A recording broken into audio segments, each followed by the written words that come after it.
Այդպես չի, որ Արցախյան հարցը փակված է, այնպես չէ, որ Հայաստանի, Ադրբեջանի միջև նման այսօր հռետորաբանություն կա խաղաղության, բայց այդպես չի, որ այսպես ասած աղմուկը դադարել է, վերացվել է կամ մեր մտքից դուրս է եկել եռացող ինչ-որ բան չկա, Ալիևը դա շատ լավ հասկանում է, Ալիևը շատ լավ հասկանում է, որ Արցախում իրականացվել է էթնիկ զտում, այսինքն որը միջազգային իրավունքի նորմերին համապատասխան դա ասվում է ցեղասպանության հանցագործության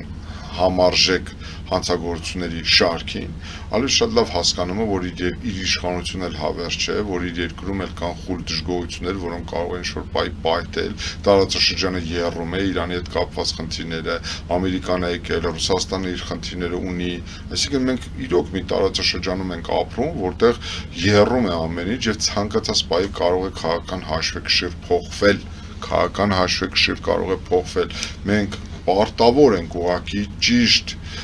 հաշվարկներ անել եւ այլևս զրկված ենք սխալվելու իրավունքից, հետեւաբար, այստեղ կներեք այս բառის համար մենք պետք է խելքներս հավաքենք գլուխներս եւ ճիշտ հետևենք աշխարհակաղակական զարգացումներին եւ կարողանանք ոտ դատակ չեն գնել, այստեղ ինձ համար ամենաառանցքայինը